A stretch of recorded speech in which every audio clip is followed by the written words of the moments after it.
An earnest request from the organizers to the speakers to kindly stick on to time.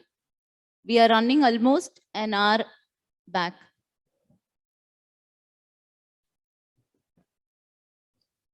So warm good afternoon to everyone. At the outset, I would extend my heartfelt gratitude towards the organizers for giving me this opportunity today. And it's indeed an honor to be sharing the platform, with such esteemed dignitaries and clinicians. My name is Dr. Resham. I am a pediatrician by training. I'm currently serving as the medical advisor for JSK Vaccines. And today I have two important topics to share and discuss with you all. So I believe as clinicians, as we pave our way through this pandemic, I think it's very prudent to not miss out on primary vaccines. And it's always relevant to emphasize and talk about primary vaccination. So I have two topics which I would be discussing on today. First one would be the need for proactive meningococcal disease prevention. And second would be the 3 C's of hexavalent vaccination and how they serve the primary immunization today. So moving on to my first topic, which is need for proactive meningococcal prevention. So I've taken up this question and answer approach to try and address important aspects which are associated with meningococcal disease and its prevention. I do understand and acknowledge that it is the understanding around meningococcal disease and its prevention is variable. Of course, clinicians, differ in their ideology and their approach when it comes to the prevention of this particular disease. So coming to the first question, which is very relevant today, why do we need to prevent meningococcal disease? Of course, there are many, many reasons, and I would try and address them one by one and help us all understand this together. And of course, make a difference after we address these salient aspects which are associated with the disease and its prevention. First of all, the diagnosis of meningococcal disease, particularly invasive meningococcal disease, is challenging because the disease begins with non-specific signs and symptoms which clearly mimic any common viral illness. Secondly, the disease has a rapid disease progression. So within 16 to 24 hours of the onset of early signs and symptoms, the patient can end up into multi-organ dysfunction and of course septic shock and even succumb to the disease. Further, the disease is associated with very high mortality rates. So invasive meningococcal disease has one of the highest case fatality rates known with respect to infectious diseases, almost 50%. So there are high chances that if you have seen a case of meningococcal disease in your lifetime, it may be 1, it may be 2, it may be 3. There are high chances majority of the patients would not have made it. Further, if with timely intervention, if at all the patient is fortunate enough to reach the facility and take the treatment, the patient may survive. But there is significant morbidity and sequelae associated, particularly cognitive dysfunctions, neurodevelopmental disorders, limb losses, sensorineural deafness, and seizures, and even encephalopathy, which can definitely impact the quality of life. And it can be even frustrating for the family members and the patient as well. Further, the next question which comes after we've understood these aspects of meningococcal disease, the next question that is prudent is how prevalent is meningococcal disease in India? So as I had mentioned earlier, when I started talking, that there's a variability seen with respect to the incidence of meningococcal disease in India. Many believe that the disease is not prevalent. So the true face or the true situation is not as such.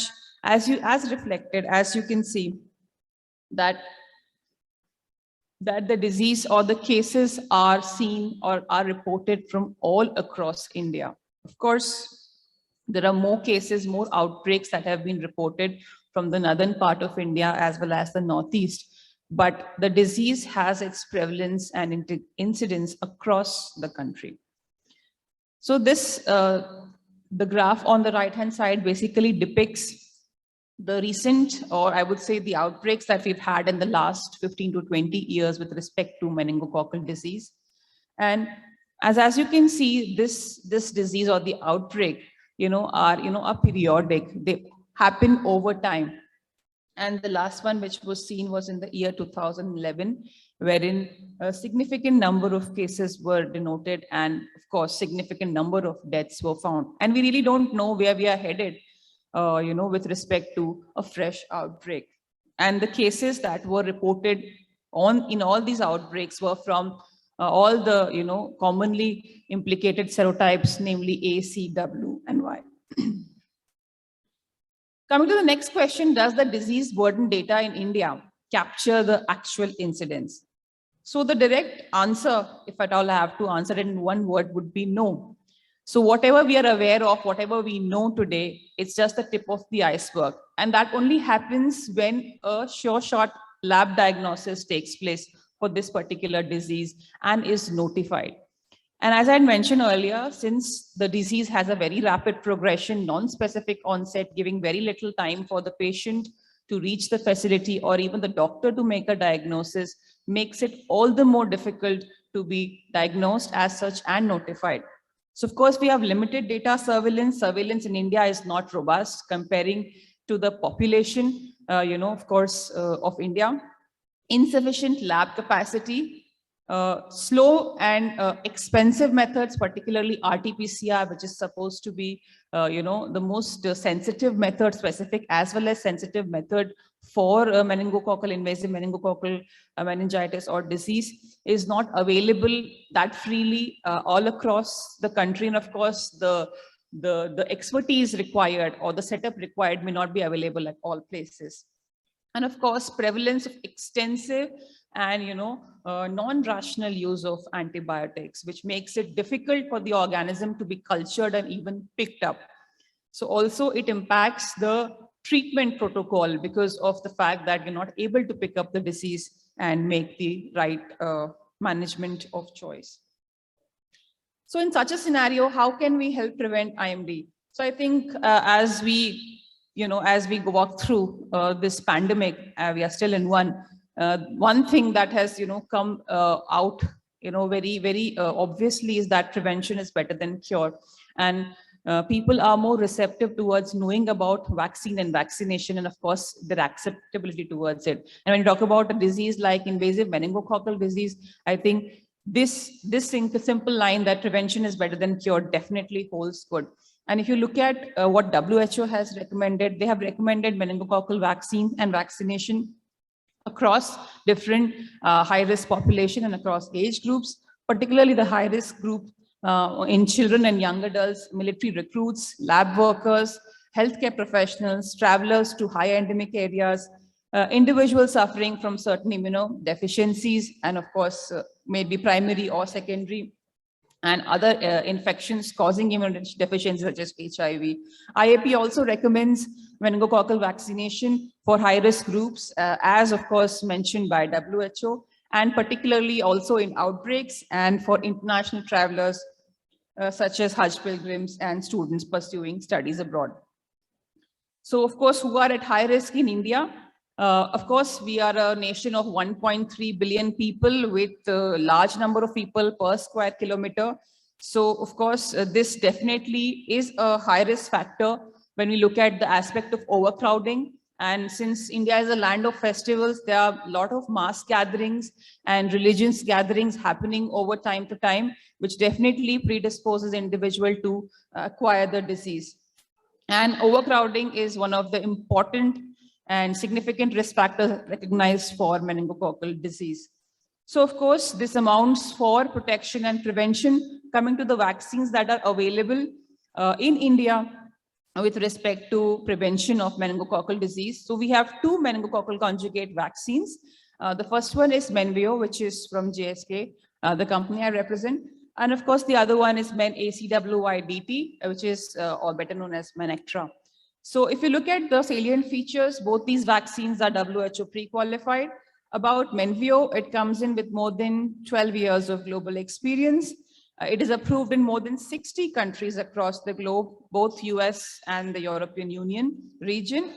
If you look at the head-to-head immunogenicity data between the two vaccines, they're very much comparable in the target population 2 to 10 years, 11 to 18 and beyond 18 years as well. If you look at the long-term persistence data for Menveo, it's available for the target population up to 5 years, whereas that with Menactra, the data is limited in the younger population. Now, I think it is very important to talk about the effectiveness, because the true value or true performance of a vaccine is judged by the effectiveness or impact data that is available. So this data comes in from the armed forces, which is a real world effectiveness data. Of course, they are the highest group, high risk group with respect to acquiring the disease and transmission. So Menveo has demonstrated 88% reduction or with respect to the incidence of IMD in armed forces. Similarly, in Poland, the military unit wherein they were vaccinated with Menveo showed a carriage reduction of 8-fold. And also in adolescents and young adults, which is another high risk groups, traveling abroad, traveling across countries, staying in close groups, even in that group, there was significant carriage reduction noted up to 36% post administration of Menveo. Of course, finally, a quick word about Menveo comes in with more than 10 years of global data, more than 6 crore doses distributed, more than 50,000 subjects studied for this vaccine and approved in larger continents and countries. So that's the safety profile of Menveo, which is a very well tolerated vaccine across age groups. Now, I'll quickly take you through the next topic, which is the 3 C's of hexavalent vaccines, which is confidence, comfort, and convenience. And I'll try and address all of this, through my short presentation. So we do understand that the diseases targeted by the hexavalent vaccine, combination vaccines, form the essential component of primary immunization schedule. Although we have had vaccines and vaccination for many years against these diseases still, continue to pose a serious public health problem, not just in India, but worldwide. And it is prudent to emphasize that how hexavalent vaccines, combination vaccines, make it easier and convenient, at the same time effective, when it comes to prevention of all these diseases in a scenario we're actually seeing, resurgence and outbreak emergence for all these diseases. Coming to the DTAP versus the DTPW. So there's always been a debate on academic platforms with respect to AP versus WP vaccines. So I would like to tell you that the very fact that AP vaccines came into being was with the simple reason that there was a need, a want for a safer option without compromising the protective efficacy of the vaccine, which is why acellular pertussis vaccines were developed. And why was this such a big concern? Because serious adverse events such as HHE, persistent screaming, fever beyond 38 degrees Celsius, encephalopathy, and anaphylaxis were notable and identified adverse events associated with whole cell pertussis containing vaccines. And when acellular pertussis containing vaccines were developed, all these adverse effects were sufficiently addressed, and there was a significant drop with respect to all these adverse events, and encephalopathy and anaphylaxis were not documented at all. Coming to Influenza Hexa, which is the vaccine of target and discussion. So this is the only vaccine with pertussis, that is the acellular pertussis portfolio vaccine, which has the efficacy against pertussis in its label up to 89%, whereas the other two available pertussis containing vaccines in India, namely EZ6, which is a WP, and of course Hexaxim, which is another AP vaccine, the data as such is insufficient. Further, Influenza Hexa has the longest follow-up with respect to the immune response for all the antigens present in the vaccine, including pertussis. So we have a 5-year follow-up immune pertussis data for all antigens, particularly for pertussis. Other antigens, it's up to 7 years. And for hepatitis B particularly, it's up to 15 years. And this is an ongoing follow-up study. So as in when the data is generated, it is shared. Whereas when you look at the other two vaccines, the data is limited. Further, how hexavalent vaccines definitely have, optimized or help optimize the protection against polio. So we all know that India has declared polio free for many years now, and we have bivalent oral polio vaccines that are being used, and of course the injectable polio vaccine or the inactivated polio vaccine which is being given. But as a clinician, as a pediatrician, we do understand the importance of the complete schedule, complete dosing that is required with respect to polio protection.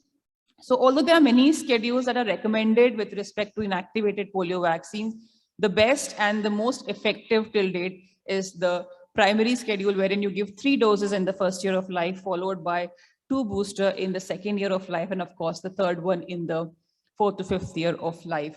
And combination vaccines definitely have helped optimize and help pave this, difficult path, and help improve the coverage and compliance with respect to protection against polio as such. And IAP ACVIP of 2021 update very clearly mentions that no child should be administered only pentavalent vaccine and oral polio vaccine in infancy without an IPV. So definitely an edge there when we look at combination vaccines, which help us optimize and definitely keep polio at bay and prevent the circulation of the wild virus. About Infandrix hexa with respect to the immunogenicity study that we have had in India, so which is basically trying to see the study that was conducted for Infandrix hexa and the whole cell pertussis vaccine. So if you look at the two important antigens, polio as well as pertussis, we see that Infandrix hexa could demonstrate robust immune response against all the 3 polio viruses and of course pertussis. Whereas with respect to the WP vaccine, the immune response was between 88 to 93%, and for the pertussis antigen, it was up to 68%. A little bit about IPV, of course, being included in hexavalent vaccine. I think this is a very interesting aspect which we would like to discuss here. So, of course, as you all know, we do not have a human model with respect to comparing WP versus AP vaccines. So this was an interesting study which was conducted initially in the baboon model and later the mice model. So the initial baboon model had the WP vaccine given versus the AP vaccine given. So DTAP and DTWP. And we all know that TH17 and TH1 responses are associated with WP vaccines, which definitely translates to longer protection and decreased transmission of Bordetella pertussis disease and infection. Whereas AP vaccines are largely associated with TH1, low TH1 and predominant TH2 response. Now, this was the initial study. Now, recently, what happened was we actually looked at the mouse model study wherein a DTAP vaccine containing a TLR7 agonist in presence of an alum adjuvant, and we actually saw the response in the animal model. And it was found that the addition of a TLR7 agonist along with DTAP definitely produced a higher TH1 and TH17 responses. And here it was actually derived that since IPV, which is a single-stranded RNA, functions as a TLR7 agonist, it definitely is capable of producing a TH1 and TH17 response. Ma'am, sorry, ma'am, we are running out of time. Just 30 seconds, I'll yes, just finish. thank you. So TH17 response, which may be even higher than a WP. So finally, that was the message around WP versus AP vaccine in a hexavalent combination in the presence of IPV, wherein the TH1 and TH17 responses were found to be higher, when compared to even AP. Finally, my last slide on Infandrix hexa in preterm infants, the only vaccine which is been studied in this population and indicated for use with sufficient immune response and an acceptable safety profile.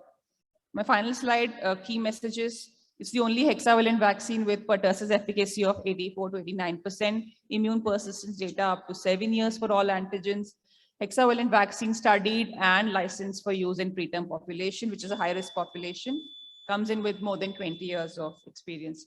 So that's it from me. Thank you so much for your patient hearing. And if there are any questions, I can address them. That is if we have time.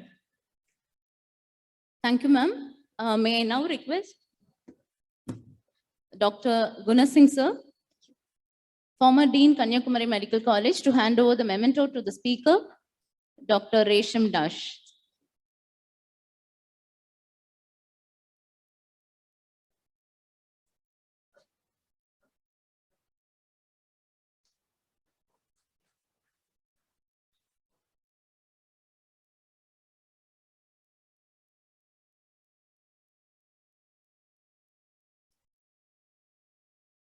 Thank you, sir. Thank you, ma'am.